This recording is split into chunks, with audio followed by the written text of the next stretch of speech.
said with very, very minimal doubt that the prayers for X, or the prayers to X, tiara artifact sets have some of the worst set bonuses in the game. In all honesty, what in the world are you really going to do with the possibility of being affected for cryo, or pydro, or hydro, or electro for 40% less time?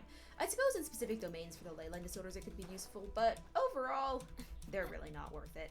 That being said, on the bright side, at least their lore is pretty interesting, even if it also makes absolutely no sense with the rest of the timeline that we have so far.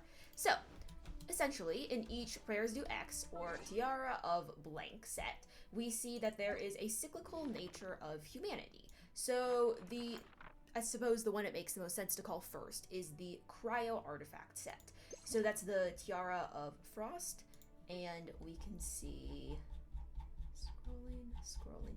Anyways, we can see that in those days, the envoys of heaven walked among humanity directly, and that there was a chief priest who wore a crown of flawless white branches, and contextually we know that these come from the Irminsul trees, which are the large silver-white trees that we can see in domains. For example, the frost-bearing tree on Dragonspine is also an example of an Irminsul tree.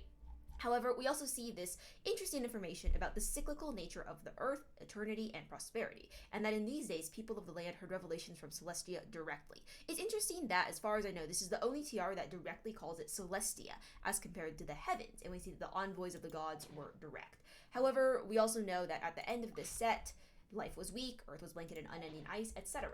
If we progress into the Tiara of Flame, illumination, the eternal ice had just begun to thaw and the first fires were still new. So we also see great prosperity, heavenly revelation, envoys of heaven, blah blah blah, but the people fear what is going to happen when this prosperity comes to an end. So the crown priest dons this So the head priest dons this crown of the Irminsul branches and goes into the depths of the earth to seek out answers to this, and then the set ends there.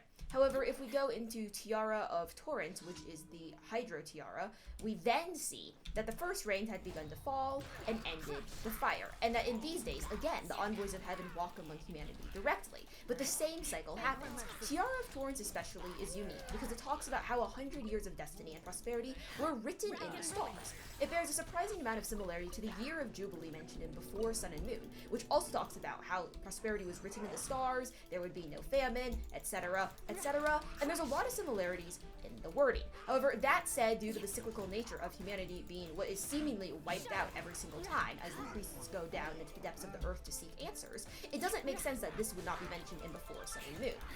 Furthermore, again, the cyclical nature doesn't really line up, but that all being said, it does, again, there's a similarities. It also brings up the fact that we now know prosperity is written in the stars and that fate is set in the stars, which comes up in other ones as well. However, humanity fears what will happen at the end of this 100 years of destined prosperity, so again, the chief priest heads into the depths of the earth and the story ends there.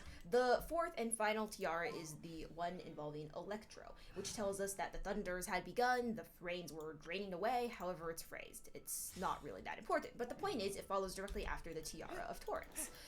In this, we also see that now humanity not only questions the gods and what will happen after the prosperity is foretold, but they seek to challenge the gods, and they scheme to enter heaven. Let me actually just check the precise wording on that. To make this easier to get through.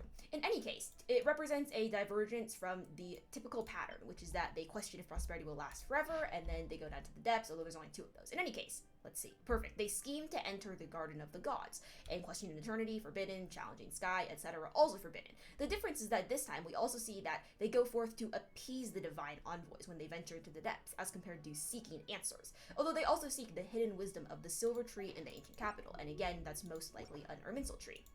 So we see a cyclical nature of these civilizations where they continually are renewed and then destroyed and then renewed and then destroyed, etc. And what we do know is that they're different because in these days, Celestia can be talked to directly and the envoys of the gods walk among humans. However, again, this doesn't really come up in any period of history, which is interesting because Before Sun and Moon doesn't mention it. And furthermore, we also see that the prayer civilizations directly involve the Irminsul, so it's unclear what role they really play or why the chief priests continually wore these crowns of white branches. Colloquially, they're referred to as either the Irminsul civilizations, the prayer civilizations, the tiara civilizations, whatever you want to call them, since there's not really any official name for them. So where they fall in the timeline exactly is unknown, but it is at some point prior to the Archon War, since we have the envoys of the gods walking directly among humans, and it is also at some point after the creation of Teyvat, because humans exist. Or, not the creation, some point after the Primordial One arrives. So it's in a very unclear place in the timeline, and why exactly it's never brought up anywhere besides in the prayer sets is really rather unclear, but it's definitely worth knowing about.